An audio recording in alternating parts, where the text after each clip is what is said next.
An amazing discovery was found in the early 18th century in China.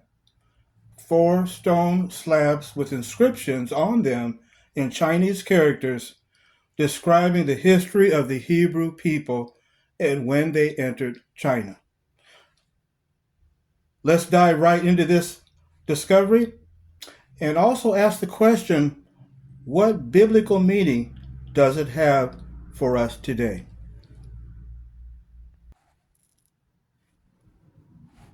In the province of Henan, in the city called Kaifeng, China, is an old Jewish synagogue dating back to 1163. In the courtyard of the synagogue were 4 steels, now in the Kaifeng Museum in Shanghai, written in Chinese characters by the community at that time, which detailed the history of the Hebrew origin. The first stele was created in 1489 and the second in 1512. They were 5 feet tall. The third and fourth steles were written in 1663 and 1679. The Jesuits discovered this group of Jews when they traveled by in the early 1600s. So as to the origin of these Jews who arrived in Kaifeng, the 1489 stele says this, translated into English. It says, "Now Isoloye, Israel, established the religion. Awulahan, Abraham, the patriarch, was the 19th generation descended from Adam. He established the religion, the origin of which was transmitted to now. Examining it, it was the 146th year of the Zhao dynasty. Once transmitted, it reached Moses, the patriarch of the religion. Examining it, it was the 613th year of the Zhao. The stele that was written in 1512 goes on to say this. After the creation, the doctrine was transmitted by Adam to Noah, hence onto Awolahan, Isuhako, and Yekoshuo, Abraham, Isaac, and Jacob, and afterwards through the 12 patriarchs to Meshi, Aholian, and Joshua, Moses, Aaron, and Joshua. Atzullah, Ezra, promulgated the law, and through him the letters of the Yehudi nation were made plain. The third stele, written in the year 1663, makes mention that these Hebrew teachings came into China from India during the Chinese Zhao dynasty. What do we learn about this branch of the Jews who came into China during the Zhao dynasty? What time period was the Zhao dynasty? And when does that time period align with the corresponding timeline of the Hebrews during biblical history?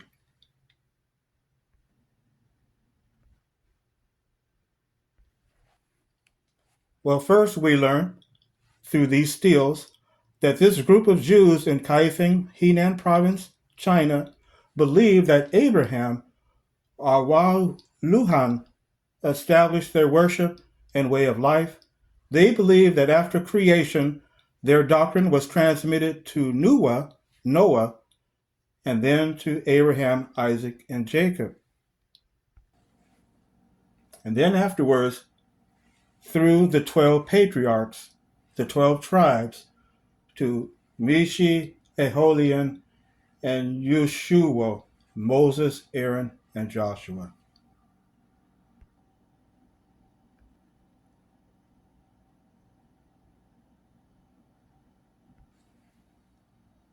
And then, as the stele inscription said, Ezra promulgated the law. Through him, the letters of the Yehudi nation were made plain. It is also interesting to note that these group of Jews pronounced Noah's name as Nuwa, N-U-W-A, because when the Chinese non-Jews in the village would walk by these stone slabs in the yard of the synagogue and stop to read the inscribed testimony, they would recognize the name Nuwa. Why? Because in Chinese mythology, Nuwa was a sovereign who, according to Chinese legend, mended the sky with 5 colored stones to stop the flooding waters that were coming down onto the earth. And those 5 colored stones symbolize the rainbow.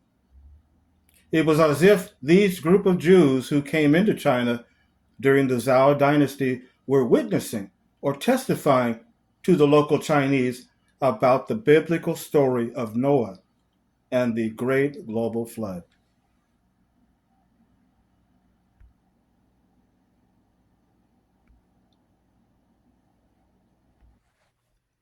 Here is the Kaifeng steels that were found. The one dated 1489 and the one dated in the year 1512.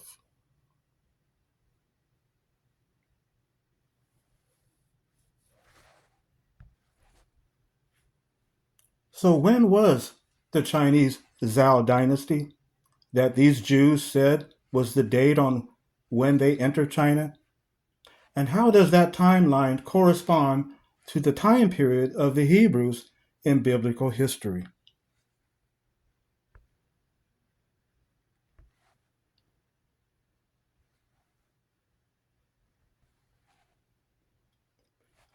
Some scholars say the Zhou ruled from 1050 to 221 BCE. Others say it was from 1100 to 221 BCE. The major consensus say that the period of the Zhou dynasty was more closer to 1046 to 256 BCE. So how does that time period correspond with the biblical timeline? Well, the reign of King Solomon, son of David, over the 12 tribes of Israel ran from 1037 to 998 BCE. And the conquest of Babylon over the kingdom of Judah was also during this time period when the Hebrews were scattered. And the period of the Persian Empire was 550 to 330 BCE, when soon Judah was conquered by Alexander the Great when they were in Babylon.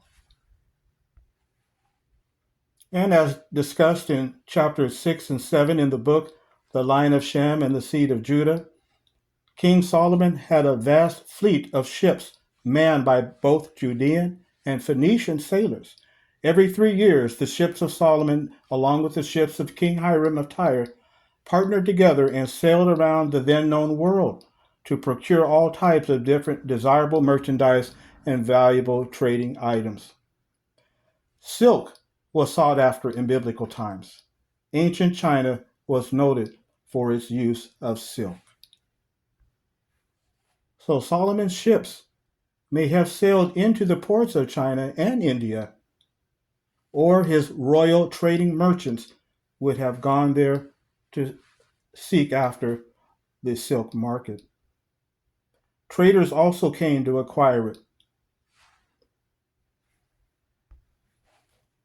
The trading route, known as the Great Silk Road, ran from China to the Mediterranean.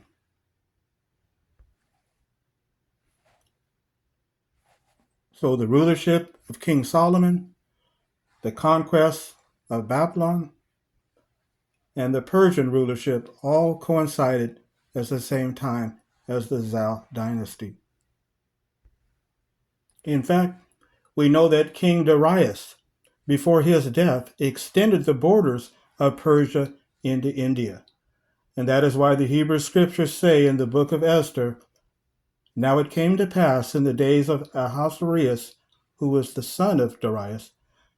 This is Ahasuerus which reigned from India even unto Ethiopia, over 127 provinces.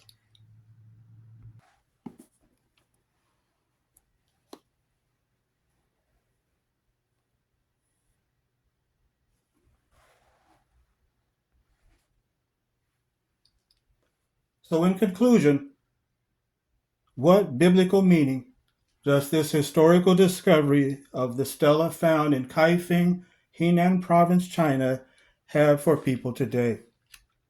Well, it is very commendable that those Jews in China during the Zhou dynasty inscribed the history of the original Hebrews and mentioned Noah, Abraham, Isaac, Jacob, Moses, Ezra, and the nation of Yehudi. Yet, despite that, there is one name they did not mention, Yeshua. No doubt this was because Yeshua had not been yet revealed to them. Hence, they did not learn about the true Hamashiach, Yeshua, or Yeshua, and of his teachings, whom the Most High Jehovah had sent to earth. So the meaning today, in these last days, is for the good news of Yeshua's kingdom to be sent to that part of the world in order to locate and find the descendants of those Hebrew Jews, if any are still alive.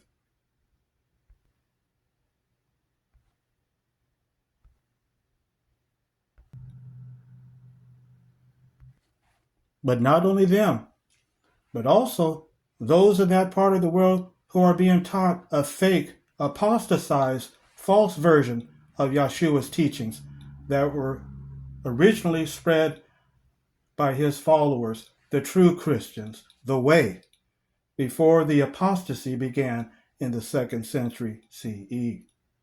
And there's a third group as well. Those others who also are a part of Babylon the Great's other false pagan religious systems.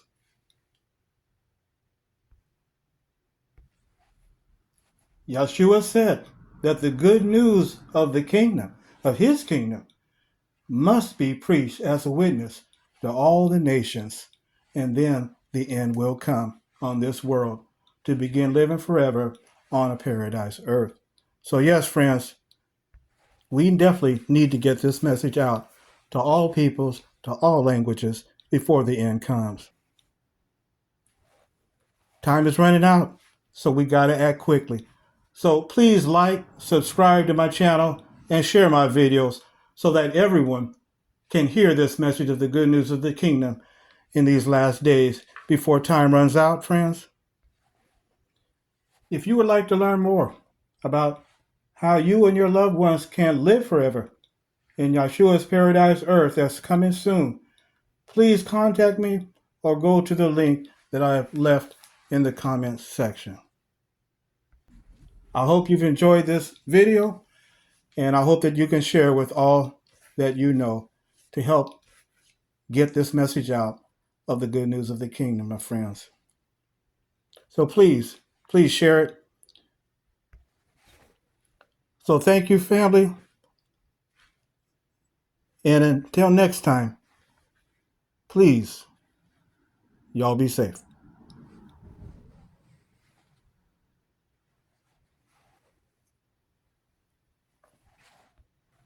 For more information on the subjects discussed in this video, please pick up a copy of my book, The Line of Shem and the Seed of Judah.